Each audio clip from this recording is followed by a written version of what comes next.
السلام علیکم ورحمۃ اللہ وبرکاتہ دوستو، آج ہے کلاس نمبر 10۔ پہلے کی 9 classes YouTube channel Urdu World Classes پر اپلوڈ کر دی گئی ہیں۔ ان سبھی کلاسز کے PDF لینے کے لیے آپ ہمارے Telegram channel Urdu World Classes پر جوائن کر کے اور سبھی PDF لے سکتے ہیں۔ ٹیلی گرام چینل کی لنک ویڈیو کے ڈسکرپشن میں دے دی گئی ہے، وہاں پہ کلک کر کے آپ ٹیلی گرام چینل جوائن کر سکتے ہیں۔ چلتے ہیں ویڈیو کی طرف۔ سوال نمبر 1، بات میں بات پیدا کرنے کا فن ہے۔ Option number 1 drama, option number 2 انشائیہ، آپشن نمبر 3 افسانہ یا option number 4 novel.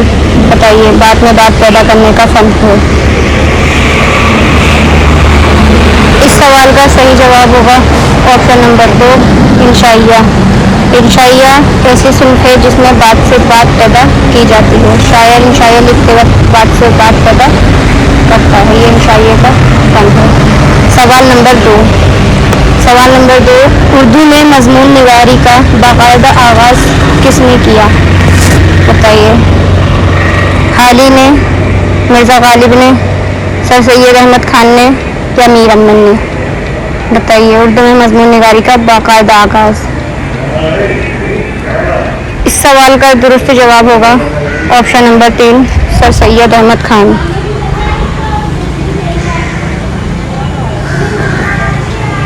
Option number 3 سر سید احمد خان۔ اگلا سوال، آغا حشر کاشمیری کا پہلا ڈرامہ کون سا ہے؟ محبت آفتاب، آفتاب محبت، محبت نفرت یا آفتاب محبت؟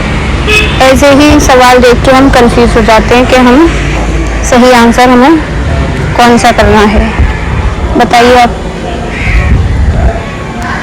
اس سوال کا صحیح جواب ہوگا آفتاب محبت۔ آپشن نمبر 4 اس کا درست جواب ہوگا۔ آغا حشر کاشمیری کا انتقال کہاں ہوا؟ تو وہ ہوا تھا لاہور میں، اور آغا حشر کاشمیری کو ہی ڈرامے کا شیکسپیئر بھی کہا جاتا ہے۔ اگلا سوال، مرزا نوشاد کس شاعر کا لقب ہے؟ Option number 1 Mir Taqi Mir, option number 2 Mirza Ghalib, option number 3 Altaf Hussain Hali یا آپشن نمبر 4 علامہ اقبال؟ بتائیے مرزا نوشاد کس شاعر کا لقب ہے؟ اس سوال کا صحیح جواب ہوگا آپشن نمبر 2 مرزا غالب۔ مرزا غالب کا ہی لقب ہے مرزا نوشاد۔ اگلا سوال، شاعر رومان کس شاعری کا لقب ہے؟ کس شاعر کا لقب ہے شاعر رومان؟ آپشن نمبر 1 دار دہلوی، آپشن نمبر 2 علامہ اقبال، آپشن نمبر 3 اختر شیرانی اور آپشن نمبر 4 الطاف حسین حالی؟ بتائیے شاعر رومان کس شاعر کا لقب ہے؟ اس سوال کا درست جواب ہوگا آپشن نمبر 3 اختر شیرانی۔ اختر شیرانی کا لقب ہے شاعر رومان۔ اگلا سوال ہے، لفظ منتشر کا متضاد یعنی ولوم ہے۔ بتائیے مجاہد، متحد، الگ الگ یا ٹکڑے؟ منتشر کا اپوزٹ۔ اس سوال کا درست جواب ہوگا آپشن نمبر 2 متحد۔ لفظ منتشر کا معنی ہوتا ہے بکھرا ہوا، اور لفظ متحد کا مطلب ہوتا ہے ایکتا۔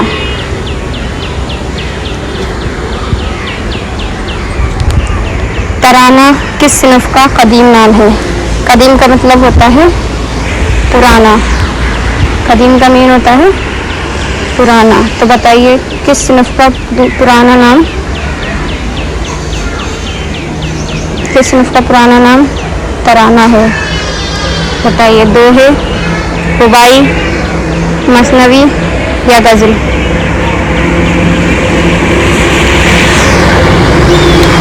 اس کا صحیح جواب ہوگا رباعی، آپشن نمبر 2۔ اگلا سوال، احتشام حسین کس تحریک سے وابستہ تھے؟ رومانی تحریک، خلیگت تحریک، ترقی پسند تحریک یا سر سید تحریک؟ بتائیے احتشام حسین کس تحریک سے وابستہ تھے؟